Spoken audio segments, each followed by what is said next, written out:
Diga gloria a Dios. Libro de Hechos de los Apóstoles, capítulo 8. Vamos a leer esta noche desde el versículo 9. Voy a leer para todos en la Nueva Versión Internacional. Amén. Mire lo que dice la palabra. Aleluya. Ya desde antes había en esa ciudad un hombre llamado Simón, diga Simón, que jactándose de ser un gran personaje, practicaba la hechicería y asombraba a la gente de Samaria. Todos, desde el más pequeño hasta el más grande, le prestaban atención y exclamaban: este hombre es el que llaman el gran poder de Dios. Mira eso. Dice que lo seguían por mucho tiempo, los había tenido deslumbrados con sus artes mágicas. Versículo 12. Pero cuando creyeron a Felipe, que les anunciaba las buenas nuevas del reino de Dios y el nombre de Jesucristo, tanto hombres como mujeres se bautizaron. Y adivíneme quién se bautizó. Simón mismo también creyó, dice el versículo 13. Mira lo que dice. Simón mismo creyó y después de bautizarse seguía también a Felipe, dice la palabra, por todas partes, asombrado de los grandes milagros y señales que veía. Cuando los apóstoles que estaban en Jerusalén se enteraron de que los samaritanos habían aceptado la palabra de Dios, les enviaron a Pedro y a Juan. Estos, al llegar, oraron por ellos para que recibieran el Espíritu Santo. Diga, para que recibieran el Espíritu Santo. Para que recibieran el Espíritu Santo, porque el Espíritu aún no había descendido sobre ninguno de ellos. Solamente habían sido bautizados en el nombre de ¿quién? Del Señor Jesús. ¿Cómo dice allá? En el nombre de Jesucristo. Entonces Pedro y Juan les impusieron las manos, aleluya, y ellos recibieron el Espíritu Santo. Diga, recibieron el Espíritu Santo.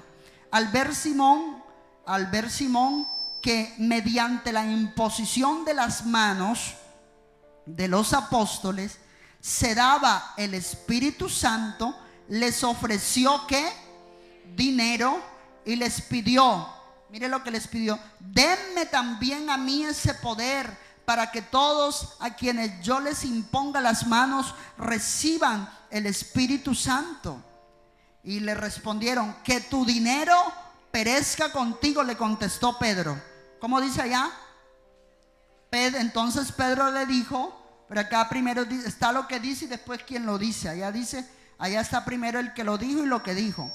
Que tu dinero perezca contigo, le contestó Pedro, porque intentaste comprar, diga conmigo, intentaste comprar el don de Dios con dinero. No tienes arte ni parte en este asunto, porque no eres íntegro delante de Dios, le dijo Pedro, semejante vaciada. Por eso arrepiéntete de tu maldad, Simón, y ruega al Señor, tal vez te perdone el haber tenido esa mala intención. Veo que vas camino a la amargura y a la esclavitud del pecado. ¿Cómo dice allá el versículo 23? Ok. Ojo lo que dice la palabra. Porque ¿qué? Veo que vas camino a la amargura y a la esclavitud del pecado. Entonces Simón le dice: rueguen al Señor por mí, respondió Simón, para que no me suceda nada de lo que han dicho. Después de testificar y proclamar la palabra del Señor, Pedro y Juan se pusieron en camino de vuelta a Jerusalén y de paso predicaron el evangelio en muchas poblaciones de los samaritanos. Dígale, póngase la mano en su corazón y dígale: querido Padre, yo te pido esta noche que con toda autoridad tú me hables, con todo conocimiento y revelación, tu palabra me sea predicada. Yo te pido que me enseñes, que se vaya de mí en esta noche todo espíritu inmundo, de sueño, de pereza, de cansancio, que reciba tu palabra con gozo. En el poderoso nombre de Jesús, amén. Aleluya. Dele un aplauso al Señor.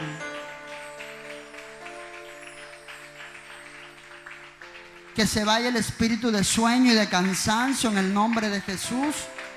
Y que tu pueblo pueda alabarte con gozo, Señor.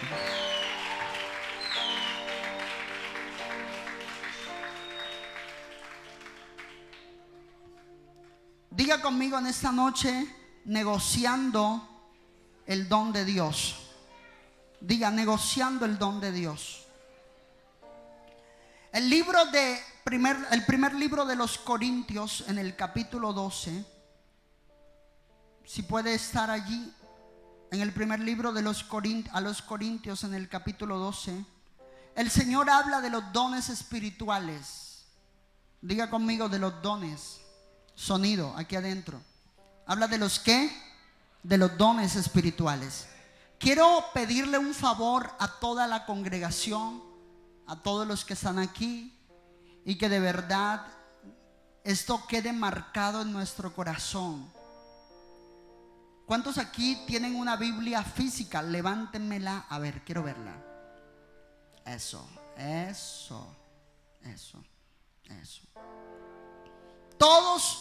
Toda persona que ha recibido a Cristo en su corazón, lo primero que tiene que comprarse apenas se convierte o recibe a Dios es un celular nuevo. Perdón, una Biblia. Una Biblia. Fue lo primero que a mí me compraron. Yo me convertí y a los días tenía mi Biblia. Cristiano sin Biblia, ese cuento de que la tengo en el celular, usted ojalá y nunca se le descargue, ¿verdad? Usted lo primero que tiene que adquirir apenas se convierte es una Biblia. ¿Y leerla cómo? Todos los días. Todos los días. Todos los días. Así como usted no se le olvida mirar la pantalla todos los días, usted no se le tiene por qué olvidar leer, dedicarle. Sume cuánto le dedica usted a la pantalla cada 10 minutos.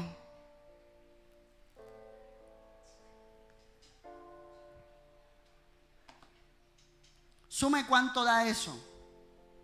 ¿Cuánto da eso? Estamos hablando, se dice que el promedio de que permanece el ser humano en pantalla es un promedio de 1 a 2 horas diarias. ¿O es mentiras? Mire la estadística. Y entonces la Biblia no la leen, la palabra de Dios no la leen. Cristiano que ha nacido de nuevo tiene que leer la palabra, meditarla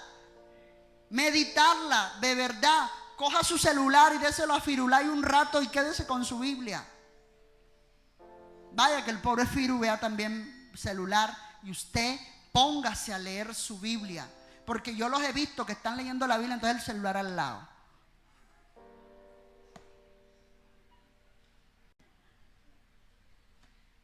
Por eso les digo, déselo a Firulay un rato, o a la suegra, o a la novia, déselo para que vea usted cómo le cambia hasta el color. Necesito que preste atención, por favor. Aleluya. Usted tiene que leer la palabra de Dios todos los días. Ayer les mandé un video, ¿cuántos lo vieron? Un video instructivo de cómo se lee la palabra, por dónde empezar.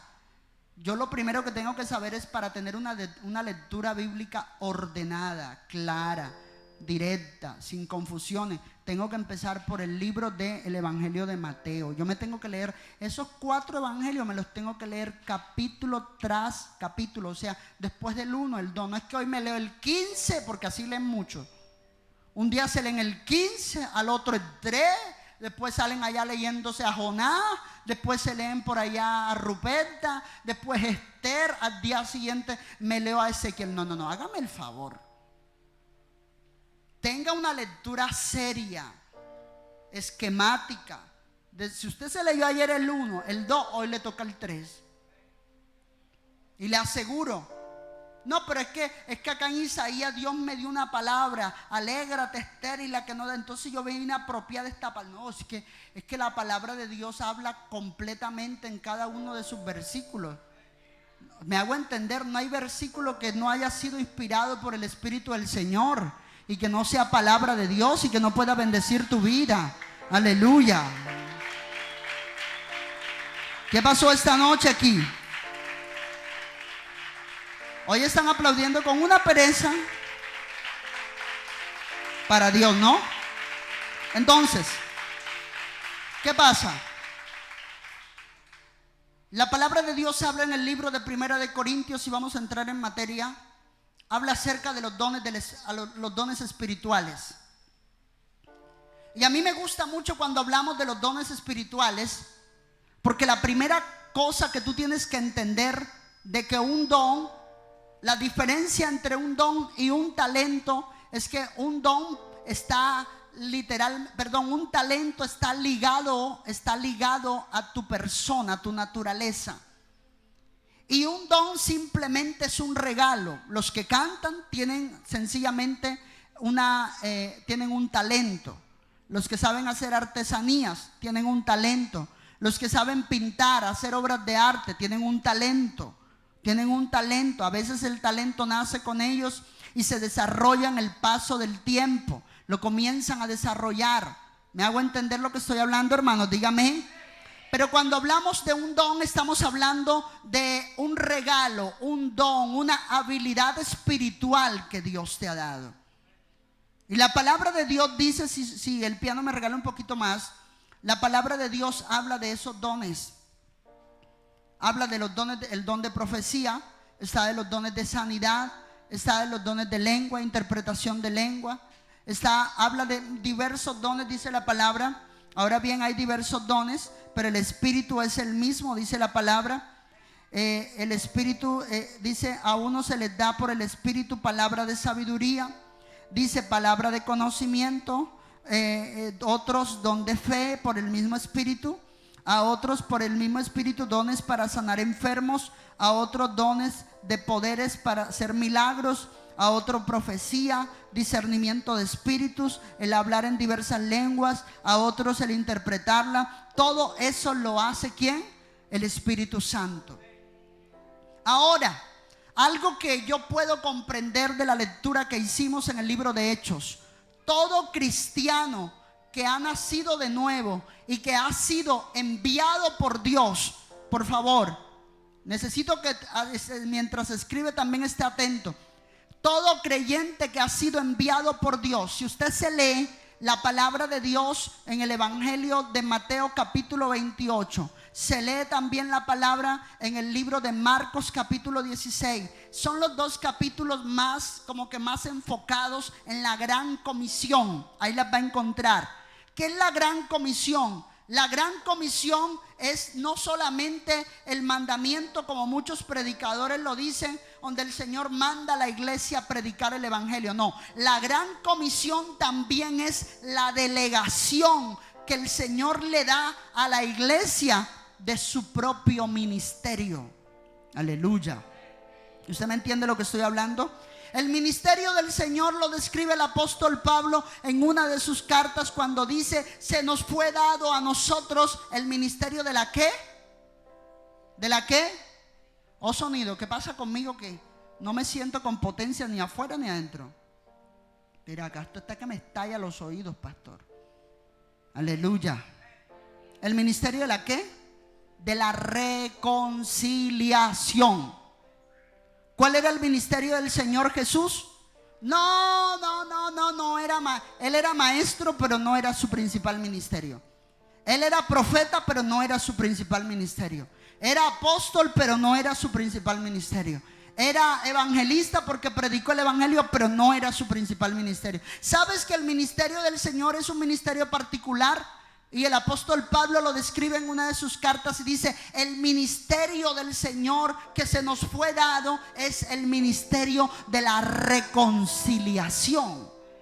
Aleluya. Sonido. ¿El ministerio de la qué? De la reconciliación. ¿Por qué se habla del ministerio de la reconciliación? El ministerio de la reconciliación, el objetivo de ese ministerio es reconciliar a todo aquel que anda en pecado, reconciliarlo con el Señor. Ahora, el apóstol Pablo lo detectó por revelación. Él entendió del ministerio de la reconciliación, lo entendió por revelación. ¿Por qué por revelación? Porque casi ninguno de los apóstoles habla de este ministerio, aunque fluían en ese ministerio, aunque andaban en el ministerio de la reconciliación, aunque lo practicaban, no lo conocían de la forma en que Pablo lo decía. Y eso fue lo que el Señor hizo en Marcos 16. Eso fue lo que el Señor hizo allí, lo que el Señor describe allí en Mateo 28. Le dijo a la iglesia: el ministerio mío es reconciliar al mundo con Dios. Que los hombres lleguen al arrepentimiento. Que todos lleguen y procedan al arrepentimiento. Alguien puede decirme esta noche: ¿yo de qué me tengo que arrepentir? Yo no tengo de qué arrepentirme. Bueno, yo le oro a Dios. Yo me arrepiento a veces. Pero cuando hablamos del ministerio de la reconciliación, estamos hablando de no solamente decirle a una persona: arrepiéntete. Cuando hablamos del ministerio de la reconciliación, estamos hablando de mostrar a la persona del Señor que es el único que puede reconciliar a Dios con los hombres. La Biblia dice de que el pecado separó a toda la humanidad de Dios, los separó. Usted me dirá: yo no he matado a nadie, no le he robado a nadie, nunca le he hecho daño a nadie. ¿Yo de qué me tengo que arrepentir? De pronto cojo rabia, de pronto a veces soy grosero, pero eso no es mayor cosa. Te digo algo: el pecado más grande tuyo no es que tú seas grosero, que seas una persona iracunda. Tu mayor pecado es sencillamente, y el mío, es no caminar en los preceptos de Dios. Aleluya. El pecado más grande que tiene el hombre, que tiene la humanidad, no es los vicios que tiene en su carne, sino el caminar fuera de la voluntad de Dios. Cuando tú caminas fuera del propósito de Dios con tu vida, tú estás caminando en pecado, aunque no estés matando a nadie. Aleluya. Aunque no estés fornicando, aunque no le estés robando a nadie, aunque tú seas una bella persona para la gente, el solo hecho de tú caminar fuera de los diseños de Dios, sencillamente, mi hermano, tú caminas en pecado. ¿Por qué? Porque Dios no te creó, ni a ti ni a mí nos creó para que nosotros hiciéramos con nuestra vida lo que se nos dé la gana. Tú y yo fuimos creados para hacer lo que Dios ha planeado con la vida de cada uno de nosotros. Nuestra vida no nos pertenece, nuestra vida le pertenece al Creador. Él ha permitido que tal vez tú andes en tu propia afanes porque te ama, pero va a llegar un momento en que Él te va a tomar y te va a alar. Él te va a decir: aquí en tu vida mando yo. Aquí en tu vida mando yo. Tú respiras porque yo te doy el oxígeno y la habilidad a tus pulmones de que lo absorban. Tú vives porque yo vivo. Tú estás parado porque yo te tengo con vida. Tú estás aquí porque yo soy el que te sostengo. Deja de creerte que tú vives porque vas al mercado a trabajar, porque tienes un empleo, porque te pagan un sueldo. Si no fuera por el trabajo que tengo, estuviera mal. Mentira. Tú vives porque Dios te sostiene. Él sostiene el universo. Él sostiene todo lo que existe. Deja de creerte autosuficiente en tu propia fuerza. Alguien debiera de alabar a Dios esta noche.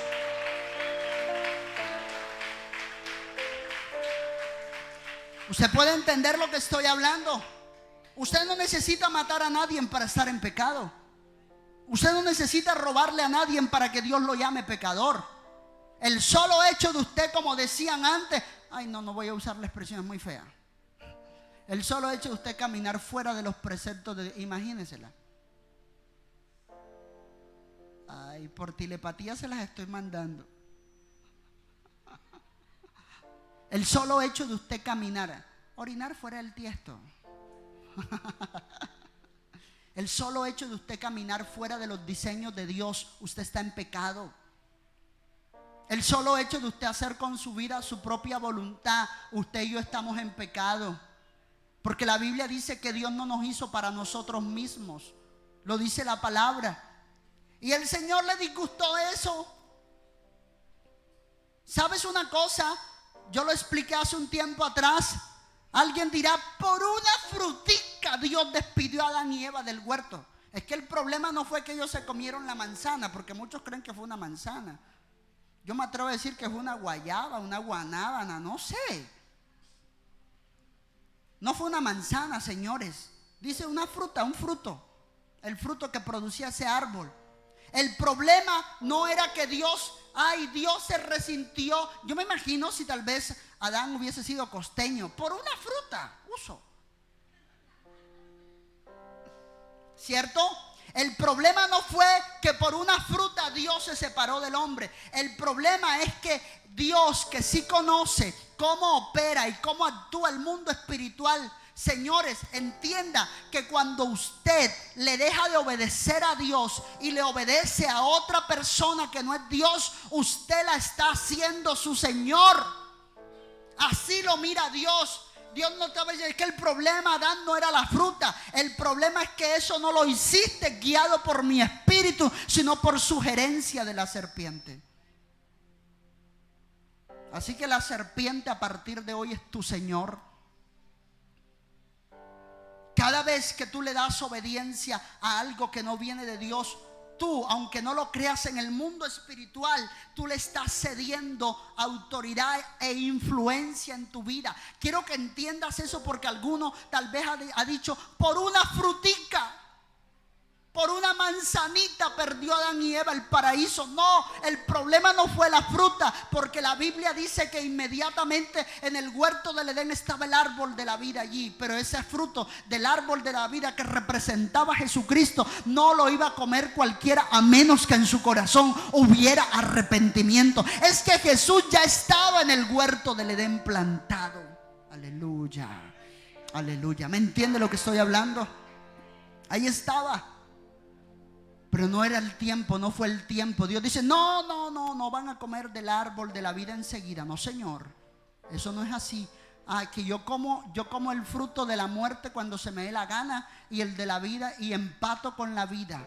Peco hoy y mañana voy al culto. No, eso no es así. Eso no es así. Obviamente, eso es un proceso. Ahora no dejará el que me malinterprete también lo que digo. Pues yo, como estoy en pecado, mejor no vuelvo. No fue eso lo que quise decirte, porque acá es un proceso, es algo que Dios va escapotando en tu vida, aquellas partes del viejo hombre en tu carne. Aleluya. Pero la palabra de Dios dice, la palabra de Dios enseña que el problema no fue la fruta, el problema fue la desobediencia. Y la Biblia dice que Dios separó al hombre de él. El solo hecho de caminar fuera del propósito de Dios, tú estás en pecado. El solo hecho, tú dirás, bueno, entonces yo voy a caminar, pero lo estás haciendo por amor, por pasión o por imposición. ¿Ya ves? Cualquiera. Por eso ese era el problema que tenía la ley, el Antiguo Testamento y la Torá, que los judíos, los fariseos podían cumplir la Torá, pero no lo hacían de corazón. Ahí es donde está el problema de la religión. ¿Por qué Dios detesta la religiosidad? Dios detesta la religiosidad porque aunque están cumpliendo lo que dice la palabra, no lo hacen por pasión, por amor, lo hacen por imposición y por apariencia. ¿Usted me entiende lo que estoy hablando en esta noche? Lo hacen porque quieren aparentar que son hijos de Dios, pero no lo son. Aleluya. Aleluya.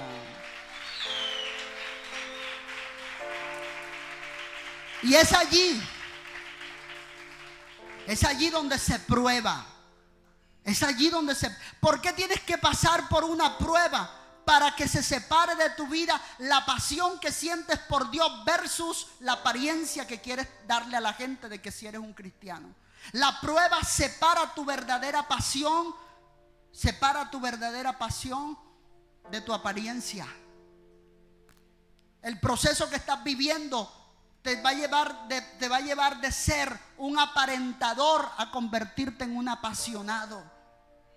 Y por eso el Señor no le dejó a Adán y Eva enseguida. Listo, pecado. Bueno, aquí está el árbol de la vida, venga y cómanselo.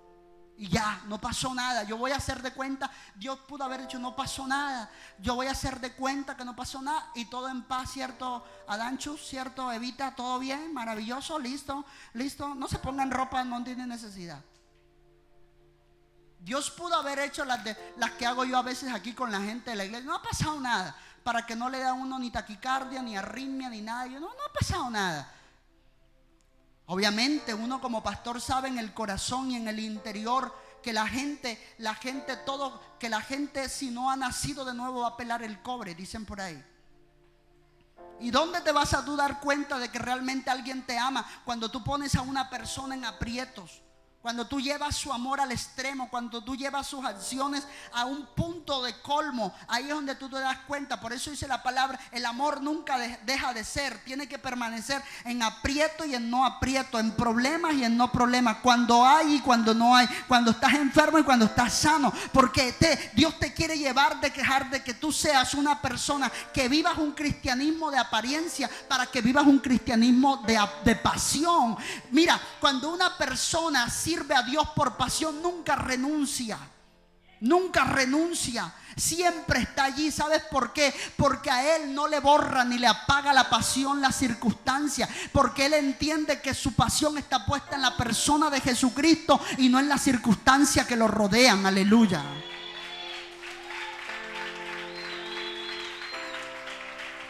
¿Alguien está aquí en esta noche? Usted dirá: ¿y por qué está diciendo todo eso? Porque todo lo que te estoy hablando es para llevarte al propósito del por qué Pablo habló del ministerio de la reconciliación y de lo que pasó allí en el libro de Hechos capítulo 8. ¿Los demonios estaban tirando piedra? Creo que sí. Menos mal que hay techo. Ay, que no me corone. ¿Usted me entiende lo que estoy hablando en esta hora? Entonces, eso es lo que hace la prueba en tu vida. No es eterna tampoco. La prueba en tu vida tiene varios matices. Uno de ellos es sacar esa pasión de tu corazón. Tú puedes decir: ay, no puedo más. Cuando alguien dice no puedo más, de pronto es porque le falta la fuerza. Estoy de acuerdo que tú no puedas más con lo que estás viviendo, pero de ahí a tú decir no sigo más, no puedo más, a no sigo más, son dos expresiones muy diferentes. Tú le puedes decir al Señor: Padre, no puedo más. Y dice: listo, mándenle fuerza, porque mi palabra dice que yo le aumentaré la fuerza como las del búfalo y será ungido como aceite fresco. Vayan, denle fuerza para que él pueda seguir. Pero de ahí a que tú digas no sigo más, cuando tú dices no sigo más, ahí es donde está el detalle. Ahí es donde el proceso ya deja de ser prueba y proceso, y Dios es como si pasara lo que dice el libro de Jeremías capítulo 18. Dice la palabra de que el alfarero estaba trabajando en el barro y resulta que la vasija que estaba haciendo se echó a perder. Cuando tú dices no sigo más, esa vasija se acaba de echar a perder y Dios tiene que volver a hacer una nueva vasija de ti según a Él le parece mejor hacerla. ¿Alguien me entiende lo que el Señor le está hablando en esta noche? El ser humano, la humanidad estaba separada de Dios, porque el pecado que Dios miró en Adán y Eva no fue solamente el comer un fruto, ni la desobediencia. Es más, la desobediencia es una parte. Lo más tremendo que Dios miró en el corazón de estos hombres es que ya el corazón estaba corrompido. Ellos le habían cedido señorío a la serpiente. A ver, ¿tú me logras entender lo que te estoy explicando? El problema no es cuando el diablo, escúchame esto, el problema no es cuando el diablo te dice fornica. Tú puedes fornicar, adultera, tómate una botellita. El problema no es ese. El problema no es ese. ¿Sabías eso? Yo me puedo tomar una nativa que tengo ganas de tomármela. No, mentiras. El problema no es que te tomes una nativa. El problema es que ¿por qué causa te la estás tomando? ¿Quién te dijo que te la tomaras? No me lo dijo nadie, pastor, estoy salvado. Aleluya. Aleluya.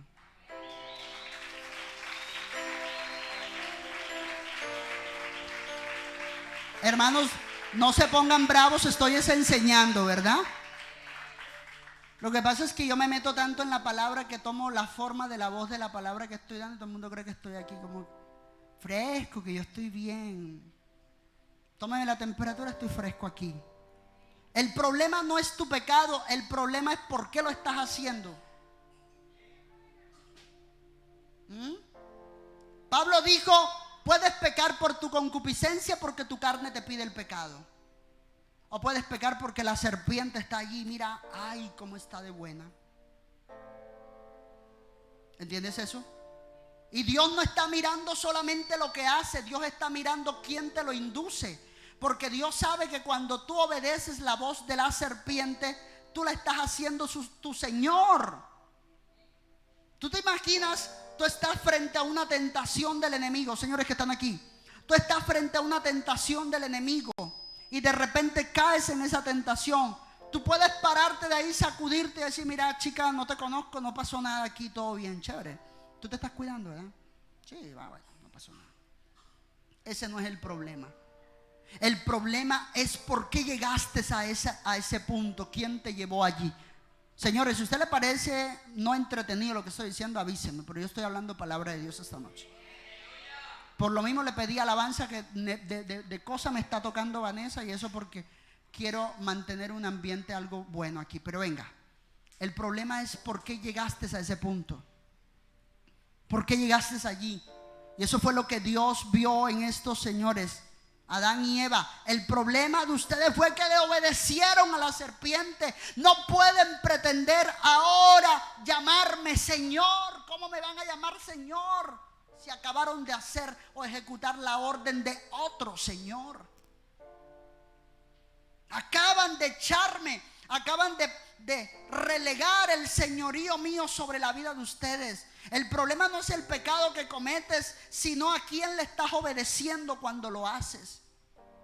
Es ahí donde Dios pierde potestad en tu vida. Y de repente cuando te ves en el hueco: ay, Dios mío, ayúdame. El Señor entra a ayudarte porque Él te ama, pero Él no debiera de entrar. ¿Sabes por qué? Porque tú acabas de relegarlo de su función y le acabas de decir: ya tú no eres más mi Señor. Este me dijo que fornicara y que está la cosa buena, vamos a hacerle caso. Aleluya. Yo no sé por qué estoy hablando de este punto. Entonces Pablo dijo: Jesús vino a reconciliar a Dios con el hombre. Ese es el ministerio del Señor. Dios estaba airado con el hombre. ¿Por qué estaba airado con el hombre? Usted me dirá: porque mataban, porque... No, porque estaban caminando en sus propios planes y propósitos. ¿Por qué Dios se aira con tu vida? Dios se aira contigo cuando tú haces en tu vida lo que a ti se te da la gana. Y es fácil hacer las cosas como Dios manda. Sí, claro que es fácil. Cuando tú te levantas y le dices: Espíritu Santo, yo te invito a mi vida en este día, dirígeme, condúceme, quiero hacer lo que tú mandas, no quiero hacer nada que no esté en el diseño tuyo. Tú comienzas a entregarle señorío de tu vida a Dios y Él comienza a dirigir tu vida en todas las cosas que hagas. Aleluya. Alguien está Dios hablándole esta noche. Pero ¿qué pasa? No se necesita caer en robo, en hurto, en fornicación. No se necesita caer en nada de eso para pecar. Se necesita salirme del diseño de Dios. Salte del diseño de Dios, estarás caminando en pecado y tendrás a Dios de enemigo. Eso es lo más tremendo. Dios es el único ser que mucha gente tiene enemigo, y aún Él siendo enemigo de ellos, les sigue proveyendo lo necesario para que vivan. Y eso no lo ve la gente. La gente no ve cuán bueno es Dios. ¿Usted cree que el diablo sostiene siquiera una molécula de átomo de oxígeno que tiene este planeta? Satanás no provee vida. De hecho, la Biblia dice que Él es el padre de la mentira. Él lo que produce es muerte. De hecho, el ministerio de Satanás es matar, hurtar y destruir. Son las tres funciones de su ministerio. Pero el ministerio de Jesucristo es reconciliar a Dios con el hombre y dar vida en abundancia para el que cree. Aleluya. ¿Usted me entiende lo que estoy hablando? Ahora sí voy a entrar a predicar. Ay. Entonces el Señor le ordena a la iglesia, le dice a la iglesia, y en Mateo 28 y en Lucas 16 le dice: ustedes ahora son los que tienen por el Espíritu, tienen el ministerio mío, el ministerio de la reconciliación. Vayan y reconcilien a Dios el Padre con los hombres. Vayan. Anúncienles que necesitan arrepentirse. Anúncienles que necesitan someter su vida a Dios. Necesitan entregarle a Dios su dirección. Que ellos no sean dirigidos por sus propios pensamientos, sino que sean dirigidos por la voluntad del Padre. Vayan, díganle que ellos no tienen por qué adorar a los ídolos, no tienen por qué darle lo que tienen a los ídolos, sino al Dios vivo y creador de la vida. Usted no tiene por qué ir a entregarle su dinero al de la cantina, al que le vende vicio. Usted entréguele primero sus finanzas a Dios y a su familia, a sus necesidades. Dios está en eso. Dios está para bendecir eso si usted lo hace. Aleluya. ¿Alguien me entiende lo que estoy hablando? Anúncienle las buenas nuevas. Y la Biblia dice que Felipe estaba anunciando las buenas nuevas. El Señor le dijo a la iglesia allí en la gran comisión, le dijo: lo que de gracia recibieron, lo que de gracia, diga conmigo, lo que de gracia recibieron, denlo de gracia. Esa palabra de gracia significa lo que recibieron gratis, denlo gratis. Dígale al que tiene a su lado: lo que recibiste gratis, dalo gratis. Díselo. ¿Sabías una cosa? Hay muchas personas en la iglesia que han recibido cosas gratis de Dios y no las dan. ¿Qué pudiste recibir tú gratis? La salvación la recibiste gratis.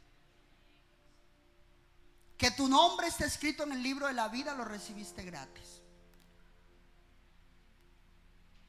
Pero nosotros somos expertos en recibir y recibir y recibir y nunca devolver. Todo el que de Dios ha recibido tiene el llamado de dar de lo que ha recibido. Mira, hermano, el privilegio más grande que el Señor nos ha podido dar es que nuestro nombre está escrito en el libro de la vida. Que seamos llamados hijos de Dios, nacidos de nuevo. ¿Cuántos de los que estamos aquí estamos anunciándole a otros que estuvieron o que están en la condición en la que nosotros estuvimos? Estamos anunciándoles o tratando de reconciliarlos con Dios. No, no lo estamos haciendo. Porque eso es obligación del ministerio de evangelismo. Porque eso es obligación de los que tienen la batica blanca. Porque eso es obligación de fulanito, del pastor. Si él quiere más gente, pues que la busque. Si él quiere más plata, más gente que le dé plata, pues que la busque. Y yo aprendí cuando recién me convertí, aprendí algo que me llamó mucho la atención. El día que todos estemos delante del juicio final, porque lo vamos a estar, dice el libro de Apocalipsis capítulo 20, juicio del gran trono blanco. ¿Cuánto lo han leído? 2 preguntas te van a hacer a ti y a mí. Con esas 2 preguntas Dios te va a rajar. El Dios no te va a decir: y cuando fuiste a tomar ron, y cuando fuiste, nada de eso. Él ya lo sabe. Él te va a rajar con 2 preguntas y te deja rajar. ¿Recibiste a Jesucristo, mi hijo, que yo envié a morir en esa cruz para salvación tuya? ¿Lo recibiste como tu Señor y Salvador? Sí, ok. ¿Qué hiciste después de haber recibido a mi hijo como tu Señor y Salvador? ¿Qué hiciste con él?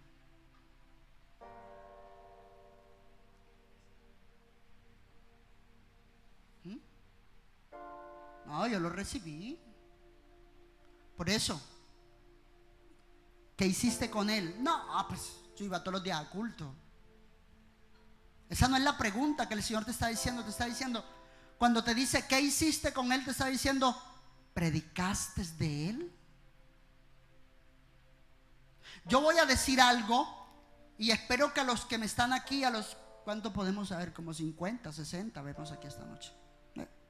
Lo que pasa es que este lugar es grande, esto no se llena con cualquier pelo aquí. Pero yo voy a compartirles algo a cada uno de ustedes esta noche. Y es algo que para mí fue una tremenda bendición el día que lo aprendí, el día que lo recibí. ¿Qué hacemos con el Señor? si lo predicamos, si lo anunciamos. Yo lo aprendí, mire esto. Usted nunca se ha preguntado, no sé qué día, cuál fue la fecha del último bautismo. ¿Me la recuerdan? ¿Ah? No continúo hasta que no me den la fecha del último bautismo. 13 de noviembre. Ok. De los que están aquí, ¿quiénes se bautizaron el 13? Levanten la mano. Ok. Bueno, de aquí de Sincelejo están ellas dos, de Raicero hay más. Bueno. Estamos hablando de los últimos que se bautizaron en el último bautismo, ¿verdad? Ellas dos debieron de morirse el 13 de noviembre. ¿Cuál es la fecha de tu bautismo? A ver, que alguien me la diga si la tiene en mente. ¿Cuál es la fecha de su bautismo? 12 de diciembre. ¿De qué año, viejo? Pero se ríe después que me... ¿Cómo es? ¿12? De 2021. Ese debía ser la fecha de tu muerte. ¿Qué día se bautizó usted, sierva? ¿Se acuerda? O sea que estaba de cumpleaños el domingo, 27 de noviembre del 2019, ya estaba de cumpleaños. Ese día usted debía de morirse. Ahora lo vamos a entender. ¿Qué día usted se bautizó? 12 de marzo del 2021. 12 de marzo del 2021. Ese día debía ser el día de su muerte. Siervo, ¿usted qué día se bautizó? 18 de noviembre del 2021. Chacho, noviembre como que es la fecha de todos los... ¿Quién más aquí? ¿Qué día se bautizó usted, amada? ¿Qué día se bautizó usted? El 16 de abril. ¿16 de abril de qué año? ¿Quién se acuerda por ella? Ese día usted debía de morir. Escúcheme esto. Escúcheme esto. ¿Están atentos acá? Le voy a decir por qué usted tenía que morir ese día.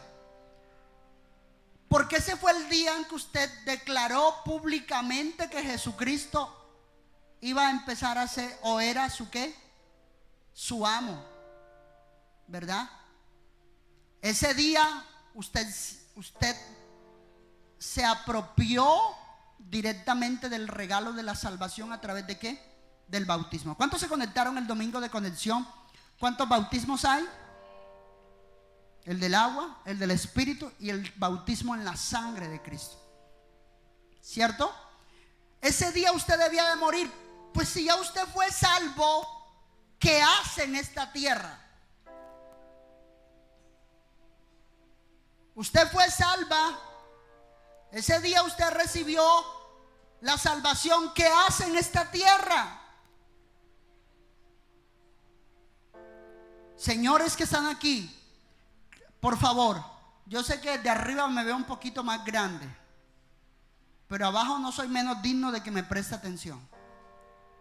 El día en que usted fue bautizado, ese día usted debía de morir. Porque si ya fue salvo, ¿qué hace aquí? ¿Qué hace aquí? Usted está vivo porque usted le está debiendo a Dios el cumplimiento del propósito que Él tiene con su vida.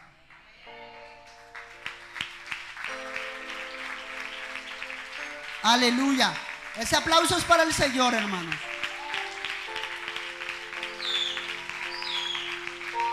Ahora dirán muchos: bueno, si no me había bautizado, ahora menos me bautizo. Váyase y me muera.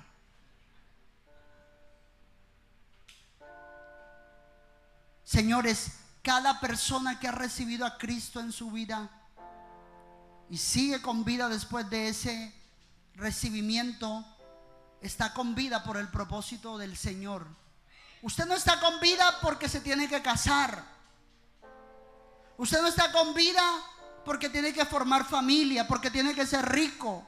Usted está con vida porque hay un llamamiento de Dios para usted.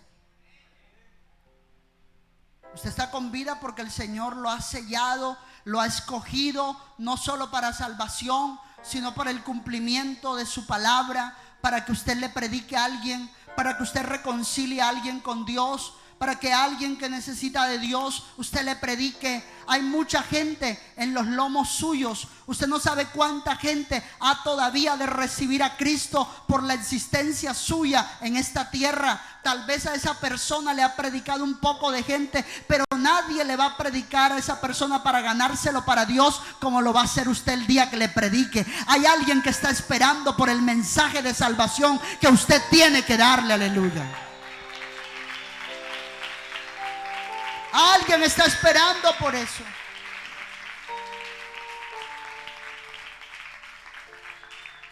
Tristemente la iglesia no entiende esto. Y lo digo por mí, no lo digo por usted, lo digo también por mí. Porque después de que recibimos a Cristo y avanzamos con Dios, creemos de que estamos vivos es para nuestros hijos. Sí. O estamos vivos porque hay para luchar la vida. Amado hermano, que Satanás no te ciegue el entendimiento en esta hora. Yo recuerdo, ¿cuántos se acuerdan todavía de la predica que les di un día? El diablo no busca destruirte, sino distraerte. Qué casualidad que tú vienes aquí a la iglesia, llegas a tu casa, te encuentras un tremendo problema, pelotera, discusión. ¿Qué busca el enemigo con eso? Distraerte. Que todo lo que aquí has recibido lo pierdas. La paz que vino de parte de Dios a través de su palabra, la pierdas. Tú estás con vida porque hay un propósito. Mira cuántos propósitos de Dios hay aquí. Aquí hay un poco de gente con propósito. ¿Y cómo están? Estamos sentados. Yo aprendí algo. No se asuste, hermana, que no le voy a preguntar nada. ¿Y quién me les para si creen que no le voy a preguntar nada? Yo aprendí algo, que cuando tú fluyes en el propósito de Dios, eres bendecido. En ese propósito tú vas a hallar esa provisión que necesitas, esa respuesta que necesitas. ¿Me están prestando solamente atención los que tengo aquí cerca? Voy a tener que no bajarme tanto, porque si me bajo empiezan a mirar para todos lados. Pero en el propósito de Dios está nuestra bendición. Entonces somos salvos, recibimos al Señor. ¿Y qué pasa con eso? Que nos distraemos. Yo vivo para esto, yo vivo por mis hijos, yo vivo por mi marido, yo vivo por mi hogar. Vives por todo menos para Dios. Alguien necesita que tú le prediques. Probablemente hay alguien que le han estado predicando toda su vida, y no coge. Pero resulta que el Señor te tenía escogido era a ti, para que por medio de esa fresca unción que Dios te ha dado, te lo ganaras a Él o a ella. Para que seas canal de salvación para alguien. Aleluya. Y quiero terminar con algo muy tremendo. Diga conmigo: lo que de gracia he recibido, yo lo doy de gracia. Diga: lo que de gracia recibo, será de gracia. Diga: lo que gratis he recibido, lo doy gratis. Ahora escucha esto. El don de Dios, ¿cómo se da? Gratis. ¿Cuál es el don de Dios? A mí me lo enseñaron en mi licenciatura. Muchas personas han creído que el don de Dios es el don de profecía, el don de sanidad. El don de Dios es la salvación. Diga conmigo: el don de Dios es la salvación. Diga: el don de Dios es la salvación. Y Simón el mago trató de comprarlo. Ahora sí empecé a predicar. Simón el mago vio cómo los apóstoles empezaban a imponer manos y la gente hablaba en lenguas, y él decía: wow, ni yo con toda la truculencia ni los trucos que yo sé puedo hacer que esta gente hable en otro idioma. y escuchó a Felipe predicar el evangelio y se convirtió. Le dijo: Feli, te comento que yo me quiero bautizar. Felipe, que era uno de los diáconos de la iglesia en Jerusalén, lo bautizó. Él se convirtió. Y de repente vino el apóstol Pedro cierto día y comenzó a ponerle las manos, y todos comenzaron a recibir el Espíritu Santo. Y cuando este hombre vio, y ya se había, entre comillas, convertido, bautizado, le dijo: Pedro, ¿cuánta ofrenda quieres que te dé para que me deje ese don? Tremendo. Yo nunca había visto a alguien imponer manos y hacer que la gente hable en inglés. ¿Cuánto cuesta?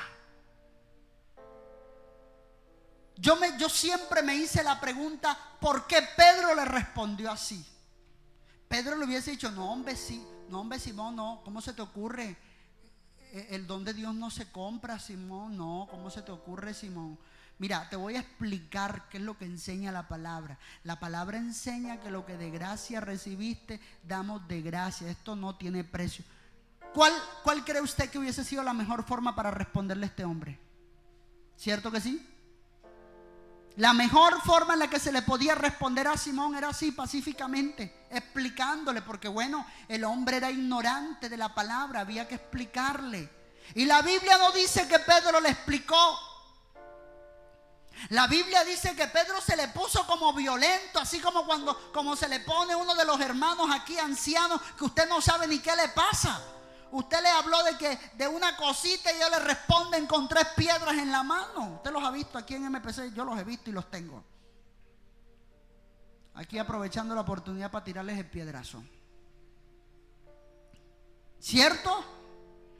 Hombre, Pedro debía de coger a Simón si se lo quería ganar para Cristo. Ven acá, no, ¿cómo se te ocurre? Hombre, ¿cómo me vas a decir eso? Eso no se vende. Pedro le respondió de una manera. Yo me pregunté cuando leí este texto, ¿por qué Pedro le respondió agresivamente? Y te voy a decir por qué. Porque Pedro no miró sus palabras. Pedro vio algo, discernió algo en el corazón de Simón.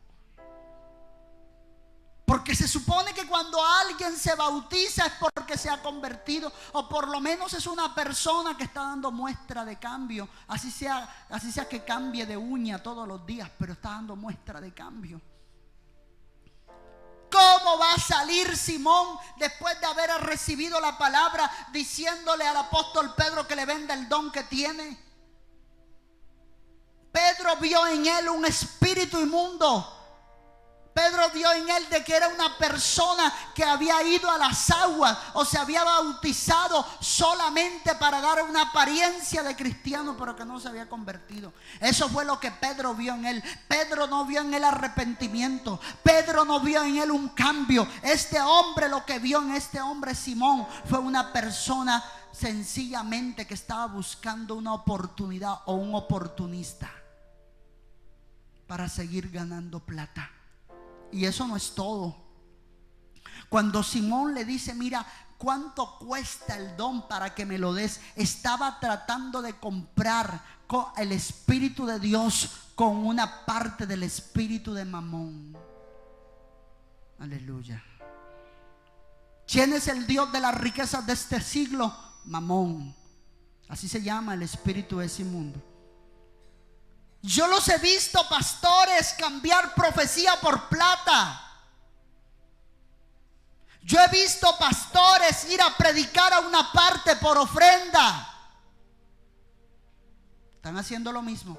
La diferencia es que Pedro le dijo: no, ¿cómo se te ocurre que tu dinero perezca contigo? ¿Sabes qué dicen los predicadores hoy? Que tu dinero venga a mi bolsillo. Es al revés. Predican por plata.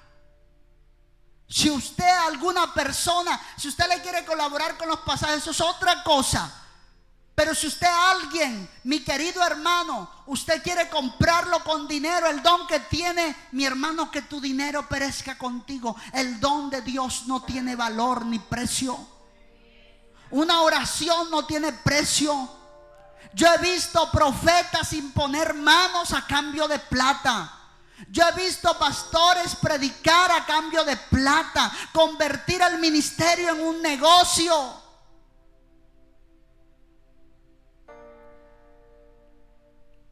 ¿Cómo se llama la prédica hoy? Negociando con el don de Dios, o haciendo negocios con el don de Dios. Nuestro ministerio es reconciliar al hombre con Dios. Nuestro ministerio no es cobrarle al hombre para acercarlo a Dios. Eso fue lo que vio Martín Lutero en las indulgencias, cuando la Iglesia Católica cambiaba indulgencias por salvación. Eso fue lo que Lutero venía dándose cuenta, que habían anomalías en la Iglesia Católica. Hasta que no pudo más, el Papa León empezó a vender indulgencias para que la gente entrara al paraíso. Y Lutero se levanta lleno del Espíritu Santo, pero con un enojo, pero no era un enojo de la carne, era un enojo de colmo, de alguien que no podía ver, no podía resistir cómo engañaban a la gente a través de una mentira. Y empezó a escribir y empezó a decirle al pueblo, le empezó a decir: la salvación no tiene precio. Estamos haciendo lo mismo, solo que al contrario de lo que hizo Pedro. Pedro, cuando le ofrecieron plata para que diera el don que él tenía, él lo rechazó. A cambio, acá lo estamos recibiendo.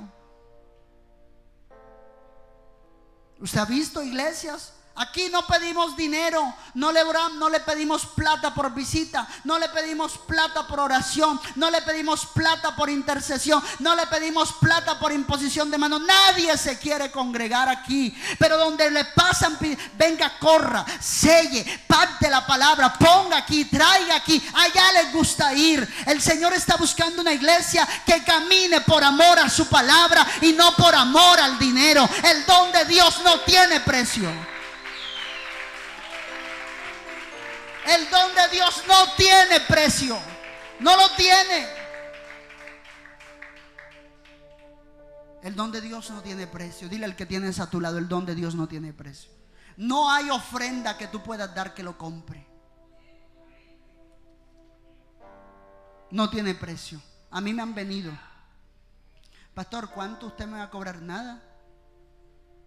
Y como no le doy un precio en dinero, ellos creen que no tiene precio. Mi don lo compró la sangre del Cordero. Aleluya.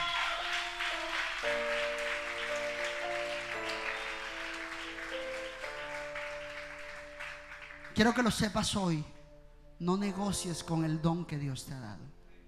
Por lo menos no haciendo negocios de la carne, sino los que son del Espíritu. ¿Cómo puedo yo negociar con mi don espiritualmente? Anunciando la palabra, predicando la palabra. Entiende que el don que Dios te ha dado no tiene precio. Ponte de pie en esta noche. Dile: Padre, yo te doy gracias porque tú me has enseñado tu palabra. Porque hoy he aprendido, Señor, que con el don tuyo no se negocia. Dile: no se negocia. No se negocia. Permíteme adorarte, bendecirte en espíritu y en verdad. Con el don tuyo, Señor, no se negocia.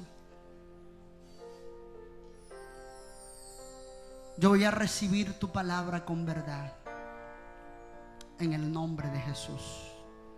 Gracias, Señor. Amén, amén. Denle un aplauso.